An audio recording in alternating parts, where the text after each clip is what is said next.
Janet, wenda reka mfate nk'urugero rwa hafi. Wabonye iriya dressing code nuza King James yari yambaye mu giterane, sibyo? yego Ejo bundi n'uyu munyamakuru wasezeranye wabonye ko ariho yasezeraniye, donc ama passcode. Hari ibintu abantu bajya bitiranya, nyine ibintu bakagita ngo indirimbo ngo zo kuramya Imana, ngo no guhimbaza Imana, ngo nizasekera, ariko bisa nkaho biri mixage, bimeze kimwe. Iyi wo wambabarire nkavuga n'akandi kantu kamwe utari kuvugaho. Hari imyenda imaze iminsi yadutse, uvuze abo babiri reka nyivugeho. Igipantaro kiba gifashe hejuru hasi kigasa n'ikirekuye kimeze nk'ijya kumera nk'ikipate ku bagabo niho ndi kuvuga, noneho bagahita bambara n'ikindi kintu kimeze nk'aho ari kirekire cyangwa kimeze nk'aho kijagaraye hejuru gisa n'igitwikiriye ikibuno, ndetse ku buryo utashobora kubona ibintu biri inyuma, kandi hasi ukabona ko uwo mwenda urekuye. Bikanyibwirira abantu b'abakristo b'umwuka w'Imana. Rero nifuje ko tuganira kuri iyi Walk of Fame. Ejo nabonye umunyafurikakazi witwa Angelique, nawe Angelique Jo ni umuhanzikazi. Abonye nawe nyine urwo rugendo rw'inyenyeri ye muri Hollywood barumushyiriyeho, ariko nifuje ko dukora ikiganiro ku bijyanye n'uru rugendo n'uburyo abantu barugiramo inyota, benshi baba banabirwanira. Ese mu isi y'umwuka bisobanura iki? Ndagusuje neza kandi nguhaye ikaze. Ubuntu bw'Imana n'urukundo rwayo bibe ku buzima bwawe wowe udahwema kudukurikira umunsi ku munsi.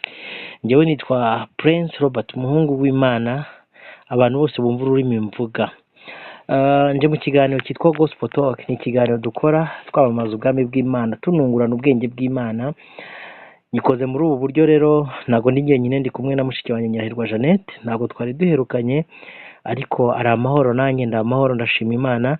Impamvu ngira ngo mbere ya byose manze mwakire adusuhuze, hanyuma twinjire mu kiganiro cyacu. Dufite topic nziza iryoshye, murarikire kuza kubana natwe, dutangira kuza gusozanya natwe bikaba iby'umumaro mu izina rya Yesu Kristo. Igitekerezo cyawe ni inkunga ikomeye, like, share na comment y'iki kiganiro nabyo byadufasha. Abatarakora subscribe muyikore kugira ngo tugumye twagure uyu muryango wa Prince Robert Rwanda. Neza waramutse neza. Mwami Yesu nashimwe. Mwami Yesu ahimbaza. Buse yego Satani kari kwandira imvura ikaba iri kugwa, uri muranyumva neza? Nta kibazo cy'imvura kiri kuza? Ikigenda uzamuka. Njye ndi kukumva neza, nta kibazo gihari. Imvura yatangiye kugwa, Imana ishimwe, twe nayo. Niyo imvura yatangiye kugwa, Imana ishimwe, twe ntabwo iragwa, ariko ubu natwe igiye kugwa muri ino minsi. Twebwe imaze iminsi myinshi iri kugwa. Okay. Neza ugikora introduction imvura iyi sigwa, navuga ati ubu Satani we ntabwo yakwiburira kutigaragara. Naho umure yaratsinzwe, ndi kukumva neza, nta kibazo pe. Okay, dushimiye Imana rero, dushimiye abantu. Hanyuma hari abantu bajya bibaza ngo ibiganiro by'iki tugiye gukora benshi abantu ko bakijijwe bakivugiye ibintu by'Imana gusa, kubera iki bari kuzana ibintu nk'ibi? Sometimes our look cyangwa ko tugaragara ko batanzwe n'abaturage n'ibi bintu baba babikuye hehe? Yego.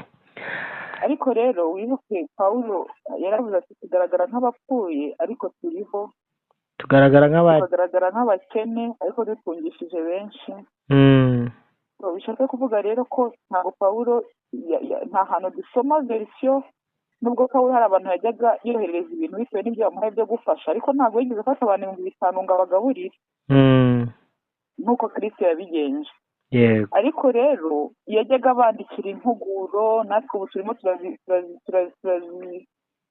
nyine abantu bazajya banyihangana rero kubera gukoresha indimi nyinshi ndina mwarimu, hari ijambo rishaka kunshika, rishaka kuvuga ku benefite cyangwa se kuzungukiramo, ariko turi kuzungukiraho izo nyigisho. Yego. Inyigisho ni ikintu gikomeye cyane, batubabarire rero bajye babyumva, kandi twebwe wenda abantu bakuze bo bashobora kubyisangana natwe, ariko abantu bato bari mu myaka nk'iyacu cyangwa munsi, ibi ngibi nabo hari igihe babikunda, ko hari igihe bibakebura. Tugiye gukora ku kiganiro kijyanye na Walk of Fame cyangwa se urugendo rwo kumenyekana, sibyo? Kimwe mu bintu navuga ngo ni urugendo rushobora gutuma umuntu arimbuka pe. ibyo tubaza kubigeraho ngo hagati reka tubanze muri introduction ahubwo uko abantu babyumva batari walk of fame cyangwa se urugendo rwo kumenyekana batanga inyenyeri zo kumenyekana sibyo. Tubanze dusenge. Uracyari kunyumva neza? Ngiye kubera imvura sinzi niba uri kunyumva. Ngenda kumva neza nta kibazo. Mana mu izina rya Yesu ngushimiye ko wadutoranije kandi ngushimiye ko watwigishije. Ijoro ryatambutse nahoze mbona nyibutsa subira mu bintu wagiye unyigisha, numva ndishimye kandi ndanezerewe. Ubona nicaye imbere nkabona bimwe mbimenya, ni ukurangije urambwira ngo ko wize genda wigisha abandi. Rero ndabigushimiye, ntabwo binagambiriye ko ndibuze gukora iki kiganiro nubwo twabitekereje ko tuzi ko ari uyu munsi cyangwa izi saha. Kandi na Prince hari byinshi yaciyemo ndetse bijyanye n'ibyo tugiye kuvugaho kuko yabaye umuhanzi ndetse afite n'indirimbo akira n'amafilimi. Ndakunezerewe rero, turakwinginze kugira ngo abantu bari munsi yacu, abadukuriye, abo tungana, abaturusha ubumenyi, abo tubunganya, abo tuburusha, abaturusha byinshi, abo bose baze kugira muri iki kiganiro. Ijambo ry'Imana avuga ngo icyuma gityaza ikindi, kandi ngo nta nubwo ingunguru y'icyuma yabara n'igicuma. Ubwo ngo umunsi umwe ingunguru y'icyuma yazagura igicuma kikajanjagurika. Hari abantu ibiganiro dukora bijya bijanjagura imitima kuko ntabwo dukorera umwami umwe, ntabwo tuvuga ururimi rumwe, ntabwo dukorera ubwami bumwe, ntabwo twubakitse kimwe.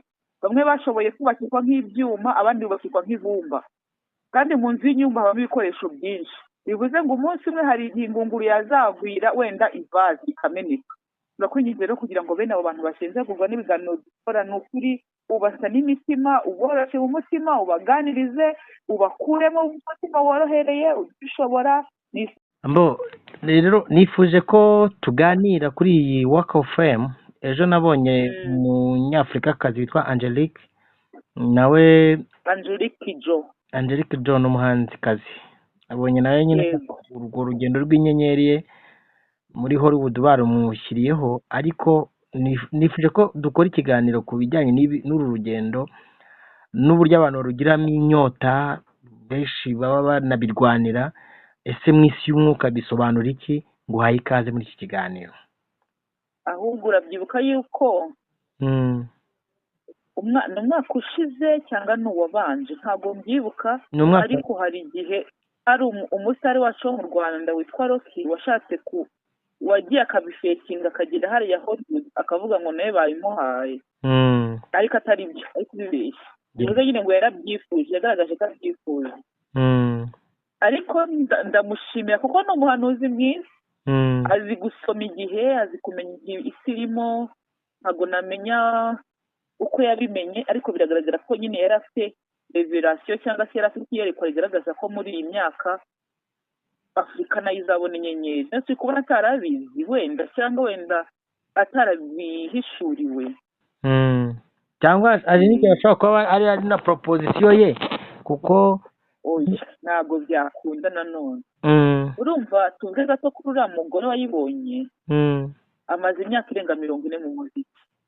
Urumva ubwo turi kumva afite ibigwi bingana n'ibyo, kandi ari umuhanzi uzwi, abantu bose bamuzi. Undi uriya mugore bamugereranya nka Celine Dion wa Afurika. Ni uko rwego ariho. Urumva rero ntabwo baba bari ku rwego rumwe, ahubwo wenda keretse niba mu Rwanda ariwe muntu wenda ushaka kuduhagararira. Sinzi niba yaba ari we cyangwa abyifuza bisaba bakazabimurebera, ariko sintekereza ko yaba nanone ari ku rwego. Reka twivugire kuri ibyo. Ubundi hari ijambo ry'Imana rivuga ngo abahinduriye benshi gukiranuka bazaka nk'inyenyeri. Satani rero ajya yiba ibintu byose, kuko buriya twebwe tugira ubundi bavuga ngo umunyafurika uzamuhishe mu nyandiko. Niba ushaka kugira ibintu uhishe, tureba uba ufashe ibintu ukabyandika, ukabishyira hari ukandika nk'uruntu rw'urutabo rumeze nka bronchire, ukarushyira mu rugo. Roba uzi ko ushobora gusanga madamu cyangwa umwana wawe nta n'umwe ubisomye. Yego, uri kumva cyakoze bashobora kugarira bakabona ko nta mafaranga arimo, ariko ubabwiye inyenyeri wanditse nko muri kiti ukavuga ngo password ya telefone yanjye niyi, nubikora ukabibona uzakuraho amafaranga. Nta muntu wazarinda nyine upfa nta muntu ukuyeho ya mafaranga. Nyine muri Afurika ariko babifata abenshi ntabwo basoma, bibatera n'ubunebwe. Rero bivuze ngo satani we rero ntabwo ubwo bunebwe bufite ibona akoresha AI kuko turabizi ko Bible iri ahantu hose kuri interinete. AI yarabisomye byose kandi AI murabizi ko ari igikorwa cya satani. ni mu iterambere rye mbega. Rero Bible ariko se kuvuga nibyo niki satabaye nacyo siyabaye mu ijuru. None se ayobewe yuko iyo abantu bakoraga ibintu byiza bashayiningaga yarabiyobewe se? None se ayobewe amaranka y'abantuza amaranka y'aba anje cyangwa se donc byose arabizi y'abamarayika byose arabizi abumviye n'abatumviye uko bibagendekera. kandi ijambo ry'Imana rikavuga ngo abashaka icyubahiro bagishakane gukora ibyiza badacogora, sibyo? Abashaka ubukire n'icyubahiro bivuze ngo noneho satani nawe bitakora ikinyuranye. Abashaka ubukire n'icyubahiro bakora ibibi batagira ngo badacogora. Abazahindurira benshi gukiranirwa bazagira gute? azabashyira abasitari, bazaka nk'inyenyeri. Reka nkubwire, hari igihe kimwe nigeze kubona umukozi w'Imana cyangwa se ugize gukorera Imana, wenda ari n'umwana w'Imana. Nkunda kuvuga umukozi w'Imana kuko mu rugo habamo abantu benshi bakora akazi. Ushobora kuba uri umukozi w'Imana ariko ushobora no kuba umwana wo mu rugo ufite inshingano ukaba wagira ibintu ufasha mu rugo kuko buriya umwana mukuru aravunika kurusha abatoya. Mbona umuntu w'Imana cyangwa se umwana w'Imana cyangwa se umukozi w'Imana umwe, simuvuze kubera ko sinkundira intambara, abizi niyo munsi tamwe iriho abantu benshi ndababwira. Ariko aza kubona yari mwiza, nyine ni na mwiza, aza kubona icyaka cyo kwamamaza imyenda. Noneho akazajya nyine akora defile kwa kundi bamaze imyenda akishima. Noneho wenda we ntatekereze ko ari icyaha, kandi Robert nawe ushaka kukibona ukabamariza igenda ukumva si icyaha. Mu by'ukuri se ni icyaha hoya, ariko biriya bintu nubwo atari icyaha bihindura benshi gukiranirwa. Kubera iki? Kubera ko ni nabyo umurimo abaririmbyi benshi bakorwa n'abashaka kwamamaza.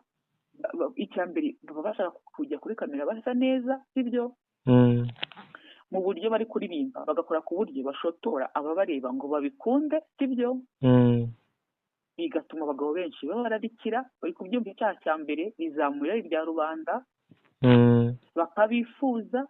Ko hari abantu benshi bagiye banikinisha kubera abahanzi n'abaririmbyi, kubera ubwiza bwabo, kubera ukuntu bateye neza, nyine akamwifuza kandi atazamubona, ndetse bakababera nk'abagore cyangwa se abagabo b'abafantome. Urabizi ibyo bintu? Yego. Rero ushobora guhindurira abantu gukiranirwa utanakoze. Ubwo niho nahereye, utumye imitekerereze y'abantu kwifuza, kandi arizo kwifuza ari icyaha. Icya kabiri, ushobora guhindurira abantu gukiranirwa bitewe n'amagambo wakoresheje mu ndirimbo, bagera mu gusambana, ugatuma ubwana bwinshi bw'ubu under age babutera inda bwarashyushye. Ushobora gutuma abantu nyine baca inyuma abagore babo, wenda akabona umugore nk'ubu mwashira kandi bakabona asinyira umugore ugezweho pa raporo y'abahanzi bariho, sibyo? Ndetse n'ibindi bintu byinshi. Mbese nashatse kuvuga ko abasta cyangwa se abantu bamamaye bajye bahindura abantu benshi gukiranirwa batanakoze, utaravuze ngo yasambanye ngo yishe, ahubwo ibikorwa yakoze amaso y'abantu akabipiramo. Yego. Hanyuma rero satani yabashyiriyeho uburyo. Ubundi duhere hari ahantu enyenyeri zitangirwa bahita Hollywood cyangwa se ibiti byera. Uribuka muri igiti cyera kwera like holy. Uribuka muri Bibiliya? Uribuka muri Bibiliya ko satani hari ikiganiro yagiranye n'umugore? Yego. Cyatangiriyeho gucumura kwa muntu. None se ikintu cya mbere yacumuriyeho ni iki? Ntabwo ari igiti. Yego. Ntabwo yamubwiye ati ariko rero harya Imana ngo yarababwiye ngo ntimukarye ku biti byose. Ati subwo icyo giti gitandukanyeho n'ikindi. Ati wapi, atahubwo iki giti nimukirya amaso yanyu azahweza. Igiti rero kiba inkomoko y'icyaha. Yego. Kubera ko umugore yifuza kugira gute kukirya.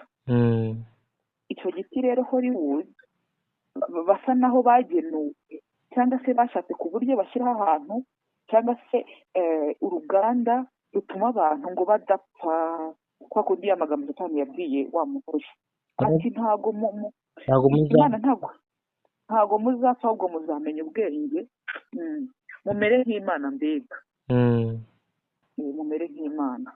noneho rero aho hantu niho nyine niho hantu higisha ubwenge bwinshi, amafilime meza n'ahanura n'uko ibintu bizagenda mu minsi iri imbere. ngira ngo bizwi ko amafilime bategura bari ubuhanuzi aba ari filime gusa, baba bari gutanga mesaje ku bo mu isi, ahantu ho abaproducer beza bakora indirimbo nziza, sibyo n'ibindi bintu byinshi by'imyidagaduro nyine hariya nyine muri Hollywood.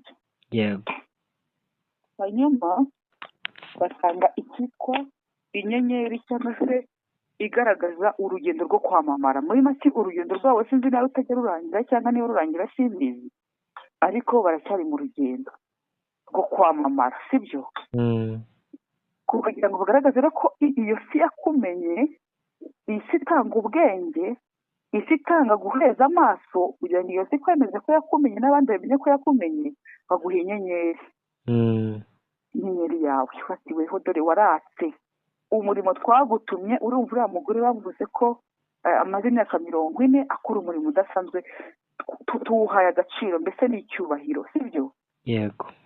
uyu mugore niba wabonye uburyo yaje yambaye, aje gufungura cyangwa se kwerekwa iryo shimwe, yaje yambaye ikanzu ya oranje, yiteze igitambaro cy'ubururu, ariko urebye ku maboko y'iyo kanzu hariho dekorasiyo nini cyane, iyo zifunze ihita igaragaza igiti. sinzi niba wabyitegereje. yego.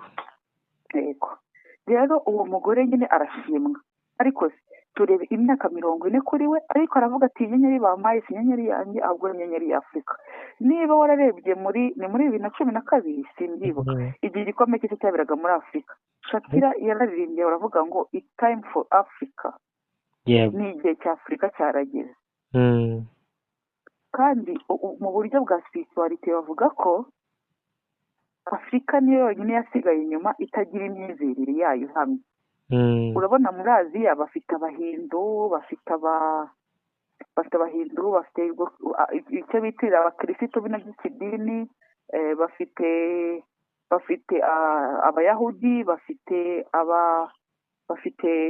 byinshi bikomoka muri Aziya, hafi ya byose bafite kino bajya bavuga ngo bafite karma, bafite budisme, bafite babandi bambara ibintu bya oranje, harya ni abaki simbizi, bamwe biyogoshesha urupara. abamonko niba ari abamonko niba ari abamonko, bafite ibyo bintu byose, ibyo ari imyizerere. urabona mu Burayi bafite nabo iyi myemerere yose ituruka i Roma, Eglise Catholique, Eglise Anglicane, bafite nyiri byose bikomoka ku mugabane w'i Burayi.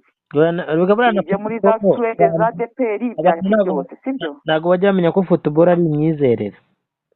yego, ni imyizerere. urumva niyo abanyaburayi rero nayo. twagira muri Amerika nk'ubu uhereye mu mikino bafite za NBA, bafite imyizerere nyine ya church, imyendere yose ya church, sibyo? bazita New Apostolic Reform. bafite abadive, New Apostolic Reform zose n'abadive nyine, sibyo? nabo barimo na White na ba Justice Lasso n'abandi n'abamorumo bose baba bivuga New Reform Apostolic. twagera hano rero muri Afurika tugasanga ntacyo dufite.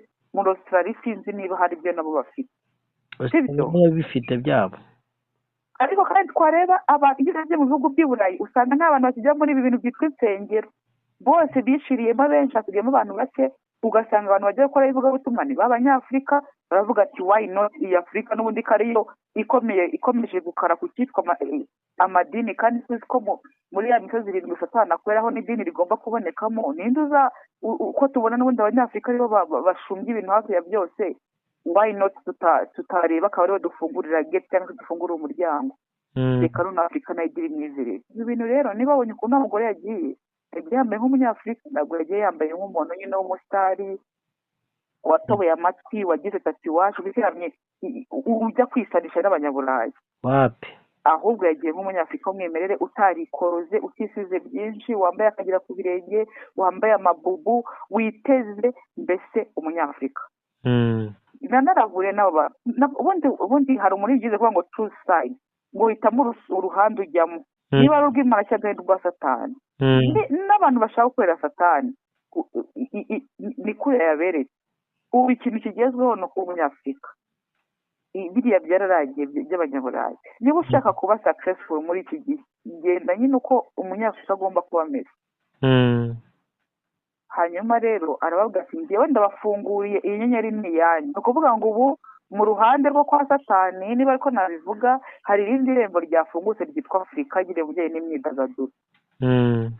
Ubundi bajya kubona abahanzi b'abanyafurika bakomeye nka ba Diamond nka bande kugira ngo abashe kugira mu rwego ruri international yagenda yisunga inyenyeri z'abandi. Ugasanga wenda agiye kureba umunyamerika wagafashe bakoranye indirimbo Rick-Ross ashatse nde kuko bari yabo bafite inyenyeri yabo yafungutse. Ubu rero stage twinjiyemo ntabwo muri Afurika ntabwo dukeneye ko noneho bazajya bagenda kwihuza n'abandi bantu, ahubwo ngira ngo barabibonye ko Shakira bamuhaye kiraka akaza kwiyambaza Burna Boy wo muri Afurika. Ubu ahubwo bo bagiye kuza kwiyambaza abanyafurika. Ubu niho kompa mbese turabona kuno ba David bajyaga bajya muri Amerika gushaka bano bahanzi baho, ubu ahubwo bano bahanzi b'abanyamerika n'abandi bazajya baza muri Afurika ku joining. Ariko hari amakuru mfite uri kumva ko hari n'umuperezida umwe w'umunyaburayi waje gukora initiation hano muri Afurika kugira ngo abone imbaraga zo kujya kuyobora i Burayi. Abona imbaraga zo kujya, ntabwo mbizi ngewe. Uri kuvuga Macron kuri yagiye muri Egypte no muri Nigeria. ibyo ngibyo byo hari aho basanzwe bajyayo, ariko ndavuga mu bijyanye n'imyidagaduro wenda tunyuze muri politike. Urumva iyo kompa cyangwa se urwo rushinge mbese nk'uko bakunda ko bajyaga barembaga isaha ya Afurika yarageze. Ariko reka dushime Imana, twebwe ntabwo Imana yacu igendera ku isaha. Ntabwo ivuga ngo umugabane uyu nguyu irawutonesha muri iki gihe runaka izawuharara izajye no kuri uyu. Ntabwo Imana yamenye Afurika mbere kuko na Yesu Kristo ko ariho yahungiye, ba Aburahamu baje muri Egiputa, bande bose ba Yakobo bande, Imana yacu yamenye Afurika kera. Hanyuma rero ubundi umukristo biriya bintu akwiye kubibona bikakubwira ngo tugeze mu buhanuzi. Biriya bintu wakabirebye ako bakakagutera ukavuga ati niba ureba muri Afurika reka wenda nifatire ku bintu byaciye mu makuru. Tumaze iminsi twakira abashyitsi bakomeye wenda no mu gihugu. Urabona Bill Gates yaraje, urabona bari abagore ngo uriya mugore ngo Ellen DeGeneres ari mu Rwanda. Nibaje ukuntu Ellen DeGeneres yaje mu Rwanda habaye n'igitaramo cya All Women Together, kandi muri All Women njye mbona amadarapo yabo nkabona harimo amadarapo y'abagore bose mu ngani. Ndetse kuvuga byinshi ariko nibaza ibyo bintu ukuntu byahuriranye. Yego, bivuze ngo umugabane wacu abantu bakomeye rero na Bill Gates yarigeze kuba umuntu wa mbere ukize muri Afurika, bakaza akanavuga neza na Afurika hari ikintu muri Afurika gihari kidasanzwe. Ijambo ry'Imana muri Daniel 12 haravuga tuva ari umurongo wa 10 ngo benshi bazezwa bazatunganywa, ngo abanyabwenge bo mu bantu bazabimenya ariko ababibo ntabwo bazabimenya, kandi ngo ababi ngo bazarushaho gukora ibibi. Iyo urebye mu mugabane y'isi yose Afurika niyo yari igisigaye gifite ubumuntu, sibyo? Yego. Cyangwa se gifite umwimerere wa muntu. Yumva ubutinganyi ikumva iri kubabwa, ikumva umuntu ubikora ni umuntu ukibasiwe. Ni gute umugabo yakwemera kuryamana n'undi mugabo? Ni gute umuntu muzima yakumva kwambara pampari ibintu bimubereye? Nyine ako kantu kakakiturimo. Tukumva ko abamama ugifite kubaha umugabo, sibyo? Kuba umugabo ni umutware wawe. Hari ahantu babwiye ngo umutware akumva uri umuntu atazi uwo ari we. Twari tugifite kumva abana bacu twabonsa, sibyo? Cyangwa se twanatwita. Twari dufite wa mwimerere wa kimuntu. Donc umuntu w'umwimerere Imana yaremye yarakirimo muri Afurika. Urumva rero nta kindi kintu kandi azanwa no kwiba, kwica no kurimbura.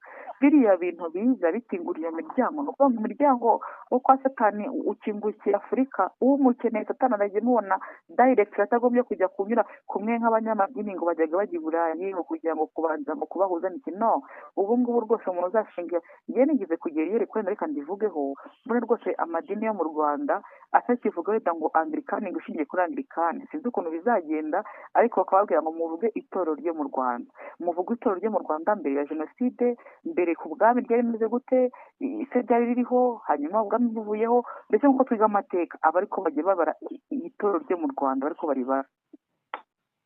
ibintu byo kwihuza n'amahanga mbese bitagihari ngo bavuge ngo bavuye ihanga aba ni abangirikani, sinzi ukuntu bizagenda, ariko nabonaga bafite urusengero rumwe, wenda akavuga ati hano hari urusengero rw'abantu b'abakristo. none se wenda usiye ko nari nateguye nzakuraho ikiganiro nkuhe nk'akantu kamwe, wenda ejo bundi nabonye muri Rwanda Shima Imana ngiye nagiyeyo kureba, sibyo? Urabona zino za TV zibakoraho advert zipasingamo amagambo, hari slogan yanyuragamo ikomeye ivuga ngo igihugu kimwe, sibyo? Yego. Ijwi rimwe n'ishimwe rimwe. Donc urumva byanze bikunze niba abantu bari kwata ijwi rimwe, urumva nk'abarakore bano bagihumye wanditse wumva idini rimwe, ni urugero nyine nguhaye, ahita bita ibyo bintu ko nabonaga binakwiriye imigabane yose, ku buryo hano muri Afurika biri kuri Afurika hose, ku buryo naho bahise baza kuno kuntu bajya baza kwigira mu Rwanda, bakajya baza kwigira ku Rwanda uburyo rwashoboye kugira itorero rimwe rya gikristo cyangwa se idini rimwe nta macakubiri, nta kuvuga ngo abadivantisite bakaza kubaza mwebwe mwabigenje gute, nyine mwabigezeho muti. Ibyo rero narabirose, abantu bigisha teoloji, ibipapuro bari bafite barabica, batangira kwandika module zabo zigendeye ku myemerere y'umunyarwanda ku bijyanye na Kristo. Ibyo bintu nabibona. Reka twikomeze, ariko wenda abemera ubuhanuzi babyemere cyangwa se babyemere, ariko reka nkubwire, Afurika yacu iri guterwa ibitero rw'ubwoko bwose. Bya bintu byabaye ku banyaburayi, aho insengero zabaye amaroji n'amakini, ibyo bintu bigiye kutubaho. Abahanzi bacu kwa kundi ngo bajya gushaka aba producer, bakajya urabona kuno kuntu bamedi bagiye hanze, bande mu Rwanda byanze, ubu bigiye gukunda. Ibifaranga bagiye kubibona bikunde, nuko nyine muri zahe hose zaje, bihereye kuri Angelique Kidjo ariko azajya no ku bandi, ngira ngo ugize no kuza mu Rwanda uriya mugore izajya n'ahantu, kuvuga ngo umuziki wa Afurika ufungukiye benshi, kandi urabona ko ukuntu Burna Boy yagiye kubyina mu gikombe cy'isi byagaragaje ko Afurika hari ikintu ishoboye, nubwo bari babizi bahita bari babizi, kuko nta kindi gihugu kigeze kiza gukolonizwa nk'uko badukolonizwa bagatwara abantu bacu, bo bagenda batabizi ko babishoboye, bari babishoboye. Bari babishoboye, ariko uzi ko iriya nyenyeri buriya Jay-Z n'abandi bose n'abaruhara ntayo bafite, umuntu uyifite buriya ni Michael Jackson. Kandi urabona ko Michael Jackson kubera yuko we yayibonye mu gihe Afurika itari yakagezweho, urabona ko byamusabye ko yikora uru ruhu akamera nk'abazungu, kuko abazungu nibo bari bayemerewe. Buriya Michael Jackson yayibona ubu ntabwo aba yarihinduye kuriya, nubwo yari arwaye vitirgo yari kugumana umwimerere, ariko yayibonye mu gihe Afurika itari yemerewe, ayibona nk'umunyamahanga kurusha ayibona nk'umunyafurika. Rero ni ikintu gikomeye ku myemerere, nubwo rwose n'ubundi kera abasenga barabizi ko kimeze nabi, urubyiruko rwacu bamenye ngo, ariko hari ukuntu Satani nawe ari gutuma abantu bavuga, cyangwa se Imana nayo igatuma n'abantu bavuga, ibimenyetso bikagaragara ko Satani ashaka uno mubumbe cyane, abantu bakivamo kuko kugira ngo umuntu yamamare hari ibitambo bivugwa batabivugaga kera. Cyangwa ngo no kumva ko uriya Aposo yabivuzeho mu masasu ubushize yaje no kwiba inyenyeri, abantu bamenye ko ikintu cyitwa kwamamara ni ibintu bibiri. Abahinduriye benshi gukiranirwa baza nk'inyenyeri, ubwo ni ku ruhande rw'Imana. Abahinduriye benshi gukiranirwa baza nk'inyenyeri, kugira ngo twe umusitari uzakorera Imana, kandi Imana ntabwo ikwamamaza nk'uko ngo televiziyo na radiyo bikuvuge. Imana izi ukuntu ikwamamaza Roba. Imana izakwamamaza Robert ahura n'ubukene, tuvuge n'urugero, akabuvamo atibye, adasakuje, adasambanye, bakajya bati twe tuzi umuntu witwa Robert yakiranutse mu bukene. Imana izaguha wenda ubukene urugero, sibyo? Ndetse kuvuga ku bukene gusa, iguha ubukire ariko ntiwirate, igarakwishe kutirata. Rwose twamenye umuntu w'Imana Robert yarakize, ariko n'umukarani yakicara bakaganira, ariko urumva kugira ngo wicare ugane n'umukarani nuko iba yarakugishije n'ubundi buzima. Rero Imana ifite ukuntu iyo yamamaza, ntabwo yamamaza ngo uce kuri televiziyo ngo ubyine, oya, ikwamamariza mu mirimo wakoze n'amasomo watsinze. Rero ibi bintu tubiganiriye ni ikintu cyiza ku bantu bashaka kwamamara, ariko ku bijyanye n'intore z'Imana bivuze ngo ubu hari umuntu basenye ngo Yesu yasenye ngo muri bangahe, ati turi ingabo. Ubu ntabwo tugifite umudayimoni umwe, dufite ingabo z'abadayimoni. Ingabo z'abadayimoni tudushakira abana bacu, ngira ngo warabibonye ko ejo bundi nawe ndi kuvuga kuri telefone, ntabwo nakubwira mu kiganiro, nakubwiye atari kubu bari abantu baba mu madini nta bwenge bagira, ntabwo bajya basoma, ni ubunebwe, ni ugukunda amafaranga, sinzi. ukibaza ni gute umuntu ntago kuko bo bemera ibintu by'imisozi ntabwo mukora ku misozi imwe wowe uri ku musozi wa religiyo cyangwa se w'ibintu by'imana niba ariko mu byitetse ko ngewe urabizi ko ibyo bintu byose ntabyemera undi ku musozi w'imyidagaduro araje bakubise ngo ibyuma byo ku ruhimbi ibyuma bizajya ku ruhimbi ntuzi bazanye ari abagabo babiri babizanye you never know wenda nabo ntabwo ari abantu bakorera imana ushyize hariya ni ukuvuga ngo barimo baratagetinga baririmbyi barimo baratingatinga ibyamamare hari umwuka mubi uri kubinjirana niyo mpamvu rero wenda abantu benshi ntabwo nyine bajya babitekereza nk'icyo kintu uvuze aho umuntu ashobora kuba ari kuri iyi firidi akaza gukora muri iyi firidi hari ikibazo ushobora kukubaza kugira ngo gifashe n'abandi bantu hari umugani Yesu yaciyeho umubibyi sibyo amaze kuwuca awuvugaho amagambo akomeye asobanura n'imitima yawo y'abantu ngo ukuntu ijambo ry'Imana rigwa mu mitima bikagenda bigiye bitandukanye aravuga ngo ariko hari abantu berekwa ntibarebe sibyo bumva ntibumve sibyo yego iyi nyota n'inzara yasakaye mu bitwa abitwa abakozi b'Imana sibyo kugera ku rwego umukozi w'Imana ashaka ko urabona ko wenda n'urugero nk'abayobozi mu bijyanye na politike habaho bafungurira urugi urikumva ukabona no mu bakozi b'Imana byafashe umuntu ashaka sinzi kubaho nk'umuntu uri nobure nyine mu buryo budasanzwe sibyo kumenyekana nyine nk'umuntu wakoze ibintu bidasanzwe kuvugwa ibintu bidasanzwe rimwe na rimwe bagahimba inkuru ngo abantu babavugeho ukabona bari kubirwanira nk'umuntu nyine ikintu kiri trending cyangwa se umuntu uvugwa cyane biracuruza kuba izina ryabo rikomeza rigaruka abantu buri baguma mu mutwe biracuruza bituma abantu babamenya bituma abantu babakunda ibyo kuri bo naba abantu bose bamwishakira ndamubikundira ibintu by'isi ariko reka nkubwire Roba tugeze mu bihe bikomeye nka bya bindi bya Sodoma na Gomora hahandi abantu batakivuga ngo bagiye gusamara cyangwa gutsingana n'abantu babemereye bishakira n'abamarayika bishakira abana batuzuye sibyo bishakira abana bari batoya bataramenya ubwenge bishakira abantu b'abakene cyane babona n'ubundi barambiwe iby'isi bimereye nka kwa kundi Esawu yivugiye ngo n'ubundi inzara igiye kunyicara utu turyo n'ubundi dutwara n'ubundi nyengeri ntuza mweru turyo urumva ni ukuvuga ngo barashaka bafite target y'abantu bagihumye bose bamenye ngo iriya miziki uko ikomeza kugira ngo babone kuri uwo mugore bagiye kumwenyera agapfukama akabiramya bamenye ngo ibi bintu ntabwo bikiri imiziki yo hari ukuntu abantu barimbaga ari umuziki wenda hari ubuzima aciyemo ashaka kunezeza abantu bari kunezeza noneho satani wowe uri kubireba birica amaso yawe biragutwara njyewe Imana yigeze kunyigisha yego inyigisha ku bijyanye n'amashusho n'indirimbo ukomeza ndeba ibintu bya bintu nkomeza mbireba bigatuma mu mutwe wanjye bihora bigaruka mbibona ahantu hose nkabibona ikintu cyose n'ahantu hano ntakabaye mbibona nkabibona bivuze ngo rero biriya bintu ziriya mesaje bacisha mu ndirimbo no mu bindi bintu n'amagambo n'ibiki byose nako kundi baririmba ibintu nabyo ari byo mu buriri ugasanga wiyatuyeho umwuka w'ubusambanyi umwuka w'ubuhehesi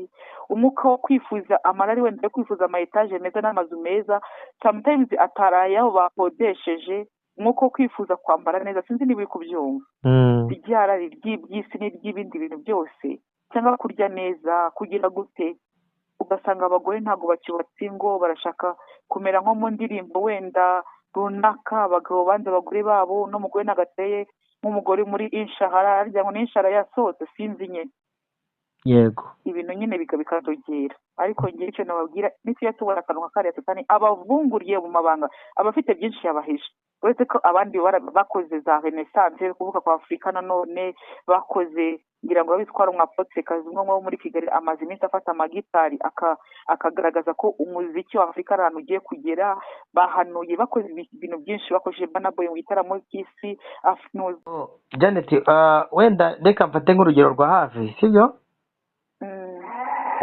wabonye iriya dressing code nuza King James yari yambaye mu giterane sibyo yego ejo bundi n'uyu munyamakuru wasezeranye wabonye ko ariho yasezeranye donc ama passcode hari ibintu abantu bajya bitiranya nyine ibintu bakagita ngo indirimbo ngo zo kuramya Imana ngo no guhimbaza Imana ngo nizasekira ariko bisa nkaho biri mixage bimeze kimwe ariko ari ukujijisha abantu bo bakagumya muri icyo kinyenga batamenya kwinjira ngo bagende basoma ubwiru bw'umwijima. wambabarire nkavuga n'akandi kantu kamwe utari kuvugaho. hari imyenda imaze iminsi yadutse, uvuze abo babiri reka nyivugeho. igipantaro kiba gifashe hejuru hasi kigasa n'ikirekuye kimeze nk'ijya kumera nk'ikipate ku bagabo niho ndi kuvuga. noneho bagahita bambara n'ikindi kintu kimeze nk'aho ari kirekire cyangwa kimeze nk'aho kijagaraye hejuru gisa n'igitwikiriye ikibuno, ndetse ku buryo utashobora kubona ibintu biri inyuma, kandi hasi ukabona ko uwo mwenda urekuye. bikanyibwirira abantu b'abakristo bari mu mwuka w'Imana, n'abantu nyine bakunda ibintu byiza ariko bashobora kurebera kuri iriya myenda bakabona izo stile bakazikunda. ndagira ngo mbwire ko imwe muri iriya myenda ni design z'abatinganyi, kuko baba bambaye amapampers, ntabwo baba bashaka ikibuno kigaragara, urumva. kandi no hasi akagenda, kuko hejuru mbone barimo pampe ikaba yatumbye, hasi n'ubundi wese ko umuntu wambaye ikintu kiremereye asa nk'ugenda atandaraje, hasi ikamurekura kugira ngo aze kuba comfortable. rwose njyewe niyo nyibonanye umuntu ntabwo umukarasa, ariko ndavuga ati yabyambaye atabizi cyangwa se arabizi, sibyo. ariko reka mbibwire, ni ukuri ntibajye babona ubu abantu basari bambaye ibintu, sometimes ugasanga n'abantu batinze gushaka cyangwa se n'abantu bagenze gutya. ibyo bintu siko mukabikore, kubona dukora amapantaro afite amashati arengaho y'amabluze, so wamenya ngo ni ipantaro, so wamenya ngo ni iby'umugore cyangwa ni iby'umugabo. ibyo bintu bazajya babitindaho, na ziriya background zabo uri kubona niba warabibonye neza, zifite comfort, inyuma zimeze nk'aho ari inyenyeri, nako ari ukwezi, nako ari izuba pito. zifite imigongo, zifite ibintu bimeze nk'amareyo, ariko ni x-rays, ni izuba, mbega ni amareza y'izuba ari kugenda bitewe n'urumuri bashatse, oranje cyangwa se mauve cyangwa se iki, muri ya mabara y'abatinganyi ifite icyo asobanura. oranje ijya kuvuga ibintu nyine byo kuvuka no gutanga amahoro no kugira gute. ndabinginze ubundi bayi na byiza biriya bintu by'abasore wakabyirinda, ntabwo bapfa kwambara kwabo ni message, nicyo bavuga, nicyo bari kwerekana, ni sinyali. ukomeje kuri ako kantu, hari ikintu mva nshaka kubaza, wadufasha n'abantu badukurikira bakatwumva. iyo bavuze ngo abantu basenga imana y'izuba, baba bashatse kuvuga iki? imana y'izuba nize gukora ikiganiro wenda muri ya channel bagiye byari biriho, ariko ubundi abantu benshi bibera mu madini bisengera imana y'izuba batanabizi. none se ko basenga imana ihora ivuka mu kwa 12, kandi ko tuzi neza ko ubu tugiye gusubira ko imvura twebwe yatangiye kugwa, namwe iri mu nzira. ubu tugiye gutangira igihe cy'imvura, noneho mu kwa 12 nyine bisa nkaho biri kurangira nyine muri za 25 zabo, izuba ritangire kuza nyine no mu kwa 2 no mu kwa 2 no mu kwa 3. ubu nyine ngo abantu b'abakristo bagiye gutangira diveni, bagiye kwitegura amaza ya Nyagasani. Yesu waje mu myaka 2000 bishize birenga, ubu bo bari kwitegura amaza ye, niba batari bamufite, kandi Yesu yaraje akanapfa akanagenda akadusigira umwuka wera, abana natwe atuye muri twe, ariko ubu ngubu bagiye kujya mu mazi ya Nyagasani. ariko uwo Nyagasani bari kwitegura kazaza, ntabwo ari Yesu wacu pe, ntabwo ari we, ntabwo ari Kristo. hanyuma noneho kwa 12 uwo mu Yesu wabo azavuka. iyo urebye rero iriya mana ivuka mu kwa 12 kuri 25, ihura cyane ahubwo n'imana z'abanyegiputa basengaga. hanyuma nyine baramuramya imana zuba, ifite imyizerere, ifite imyemerere, uyibona ahantu henshi bafite. ubwo urabona nyine izuba niryo rikora photosynthesis, ubizi? wenda abantu bize ni photosynthesis, sinzi niba babyumva. abatarize rero, izuba niryo rituma tubona ibyo turya, kuko rica mu bibabi by'icyatsi rigatuma nyine ibibabi by'icyatsi bikora ibyo turya. ntabwo nabivuga ubu utarabyize ngo abyumva, ariko umuntu wese uzi biology arabyumva. bivuze rero ngo umuntu wese uriho mu isi abayeho kubera ko izuba ryataze ya photosynthesis, cyangwa se ryatumye abaho photosynthesis. ariko si izuba mu by'ukuri, ahubwo n'Imana yaremye ibyo bintu byose uko bigomba kuba. izuba ritabayeho ntabwo ibintu byazera, n'ibyeze ntabwo byazuma, sibyo? kuri bo rero izuba ni ubuzima, ariko mu by'ukuri ntabwo izuba ryo ribitse ubuzima, ahubwo warishyizeho, niwe warebye ko ubuzima buzagenda gutyo, sibyo? rero abantu benshi bazi ko izuba rirema, izuba ritanga ubuzima, izuba ritanga imbaraga, ritanga energy. izuba nyine barariramya, izuba ritera ubushyuhe, barariramya, barisenga. rya zuba ngo rikazapfa mu kwa 12, ari naho hanava kiriya kintu cy'uko ngo Yesu yapfuye. Yesu wacu yapfuye rimwe, ntabwo ahora apfa buri mwaka, yarapfuye.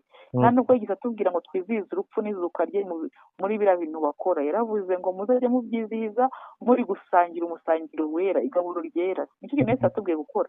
niba turi gusangira igaburo ryera, tuba twizihije urupfu n'izuka. ntabwo ari bya bintu byose by'inzira y'umusaraba, ngo turebe iriya filime yakekirwa n'uriya mugabo w'umuzungu, ngo tubabare, ngo tugire gute. oya.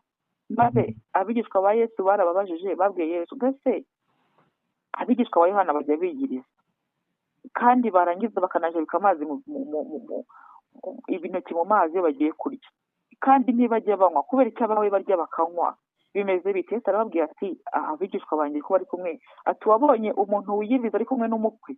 ati ariko umukwe nabakuramo nibwo baziyiriza. twebwe turi mu byishimo, turi mu mwaka Kristo yagiriyemo imbabazi, turi mu buntu bwa Kristo. urumva turaje gusubira mu byo gupfa kuri ngo bitugendekere gute? Yesu ko yapfuye rimwe akabamba ibyaha byanjye akazuka, nkabona naramwizeye, njyewe ndajya kubabazwa nk'inkoni bamukubise? ariko urananyibukije ntubona umwanya tuzakora ikiganiro, hari ikiganiro ijambo ry'Imana rivuga ngo Yesu nyine baramukubise bagira gute, ngo ariko ngo ntabwo bigeze bamuvuna ingufwa. kari akantu ndashaka kuzakoraho ikiganiro.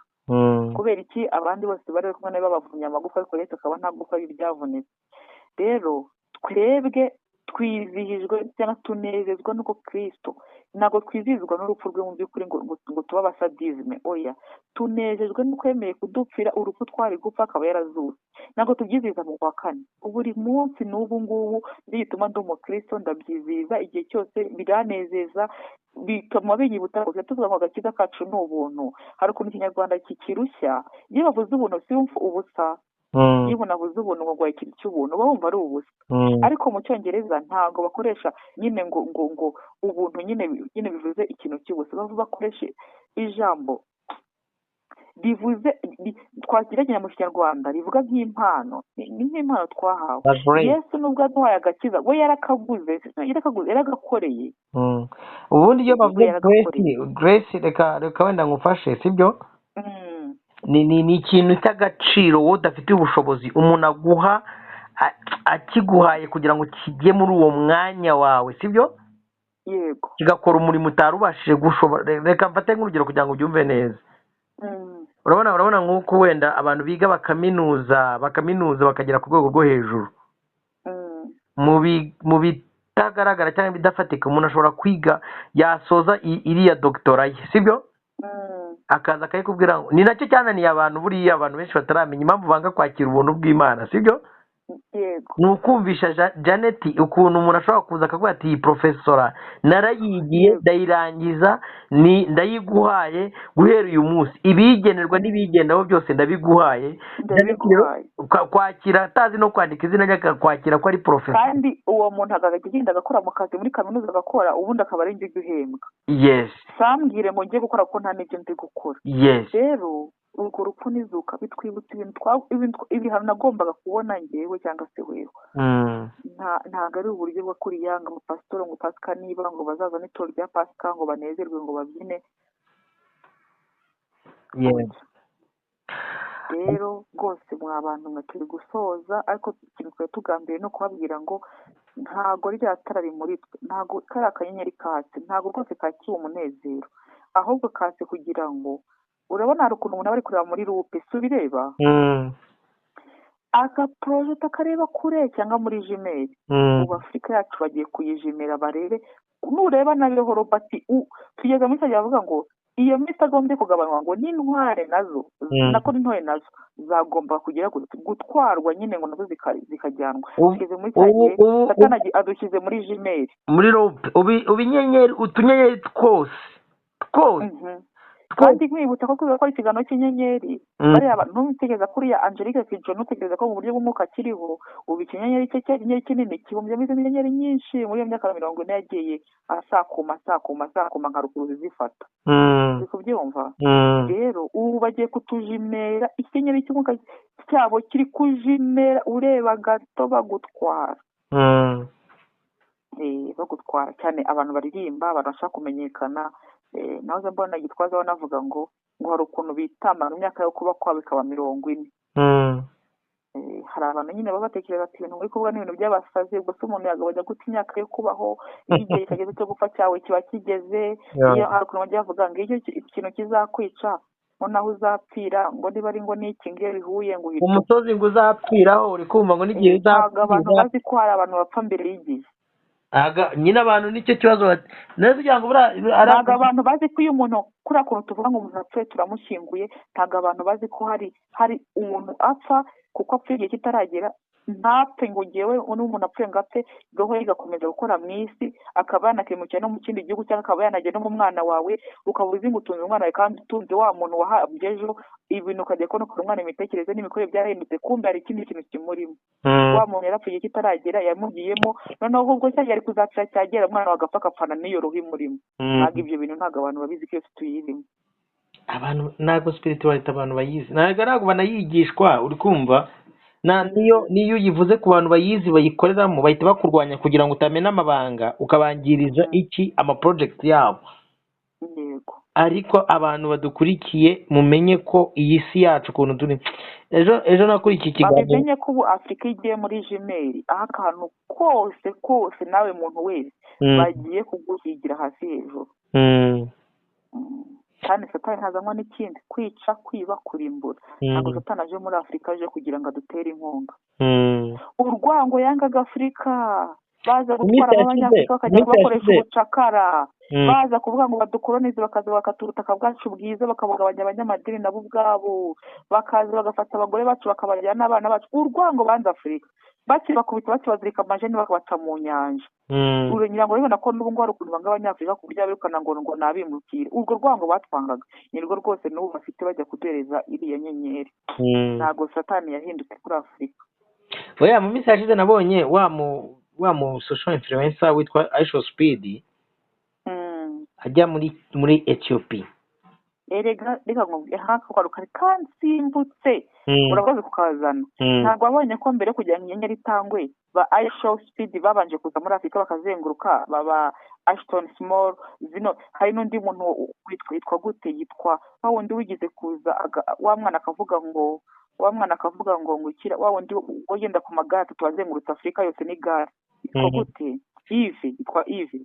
kugira ngo babone ko abantu benshi babanje kuza bakazenguruka Afurika ndetse bakanakora n'igikombe cy'isi, bakora ku buryo bazenguruka Afurika yose, reba iki bayimenye, mbese bari barimo kurambagiza buriya, bari kurambagiza umugeni. Rero bamubonye muri Benin bamubona Angelique Kidjo, ariko bari barimo buriya barambagiza bavuga ati nihe twashinga ibendera, nihe twajya, ninde twanyuramo, ninde abambasaderice, ninde abambasaderi. Buriya abantu bari benshi nk'uko bari mu igerageza kugira ngo utsinze akanesha uwo buje kondisiyo ariwe bahitamo, kuko abakandida benshi bari bahari. Ndabona abagabo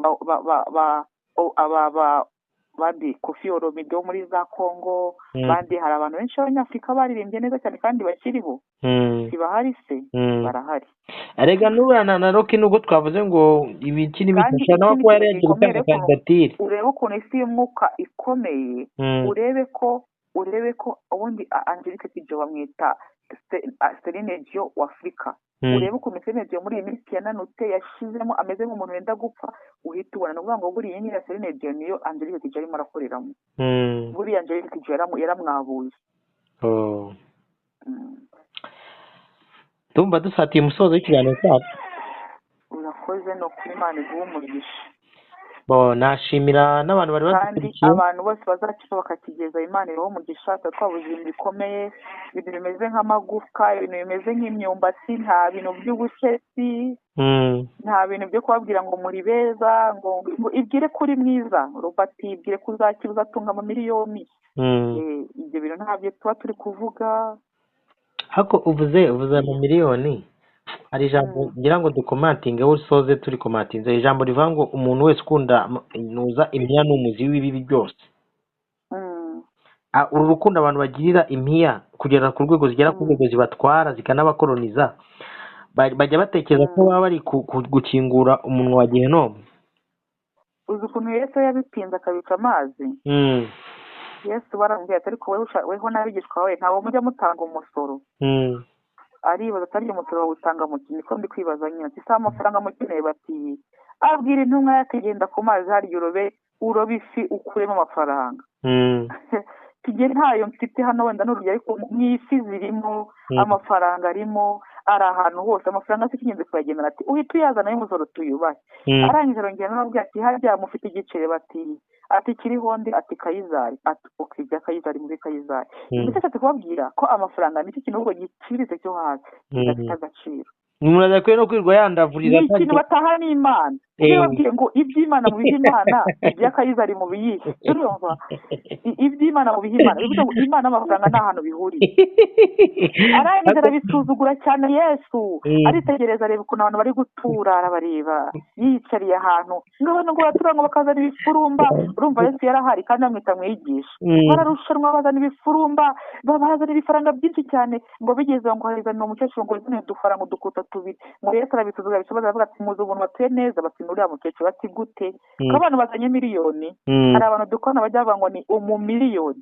ati abantu bazanye mu miliyoni bazinye ibintu by'ibisheke none ngo amakuta abiri ariya bagura intungura ataravuga ati kuko yatunze ibyo ari kugira gute ibyo ari kurarira byari bifite n'iyindi meaning kuko byose nshaka kuvuga amasezerano abiri ariko ndashaka kukubwira ngo niba ari ikintu umuntu ariko roba kuzi kuri umuntu w'Imana nzi ko nta muntu w'Imana udaca muri ibi nta gihe wabayeho nta mafaranga ufite kandi ukabaho n'uyu munsi ntayo mfite none se ubayeho n'uyu munsi ubu si uko Yesu yakoze bije y'Abayisiraheli barenga miliyoni benshi bari kuva muri Egiputa bajya i Kanani ko yabagaburiraga buri munsi mu gitondo nimugoroba imyaka 40 hari umumiliyoni cyangwa hari amafaranga Yesu yigize abakoresha cyangwa amanuza bavaga mu ijuru suko akantu uvuze ukuntu Yesu yabiciye amazi kandi abantu baba bimananira n'ubundi bantu bagiye biga bakamenya niba Imana biga bashyira amafaranga batari Imana yo mu ijuru yego ukuntu nyine mise mbyumva kabiri ukuntu yabiciye amazi abantu ugasanga umuntu yiba yikubeta ntarya nta urata we yavuze ngo iki byarindamu yanjye nabihembeye nk'igihombo bwo gukurikira Kristo byambereye amase abyagize yego rero uwo mu miliyoni n'ayo mafaranga ni ibintu bicitse ariko bibaze nongewe ni igice entrepreneurship igice economy turebye ukuntu biriya bintu by'amafaranga biriya bintu ni ibintu bagenda bongeraho zero cyangwa bakazikuraho bacapa mu mpapuro ibindi bakabishyira mu mashini muri computer bakavuga ati kuri mobile money bakuriza ibintu by'imibare ibyo bintu bituma biyambura ubuzima n'ubugingo disi ntabwo ari byo biriya bintu ngereye mu bwiza ukuri uretse ibi byose biba mu mutwe roba ushatse kuvuga ngo ngereye nkubwire iyo ndi mu nzu yanjye bishimira Imana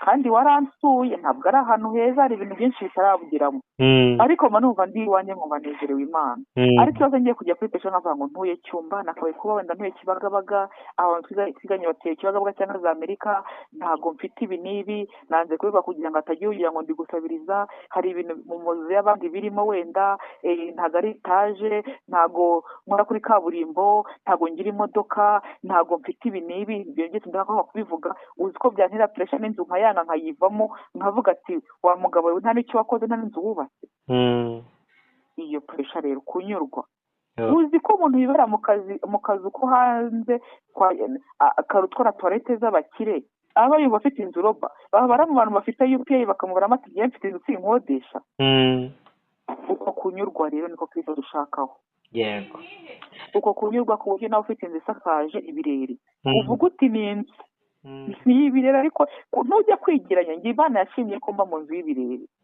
ni uru rwego Imana yabonye ko nakiranukamo ariko kwirukanka inyuma y'amafaranga uzi ikibi bibi n'abakora n'icyaha ngo umuntu udatunga abo mu rugo rwe umuntu udatunga mu rugo rwe umuntu udakora ntakarye kora iby'Imana yaguhaye ariko ntujye gukora ibidakorwa nk'ibyo nahoze mvuga ngo ngiye ngo Jeannette ngo n'Imana aremaye kwibyuhira ngo njye kwirwa nzunguza ibibuno ngo ndibugaragaza ko mfite ikibuno ibyo ntibikorwa ibyo ntibikorwa ngo nk'ubu ngo wankubita ikiraka kimwe cyo kwamamaza ibyuma n'ibiti nze kubyamamaza kora iby'Imana yaguhaye Jeannette reka mfate umwanya ngushimire urakoze Imana iguhe umugisha reka dushimire n'abantu baba badukurikiye sibyo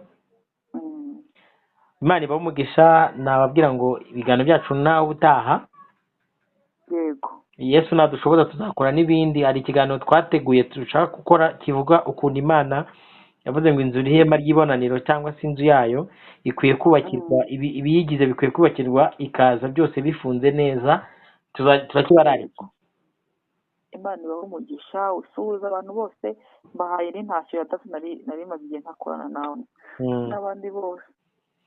yego imana iguhe umugisha. Reka nshimire abantu mwese mwabanye natwe, reka duhure mu biganiro by'ubutaha. Shalom shalom. Shalom.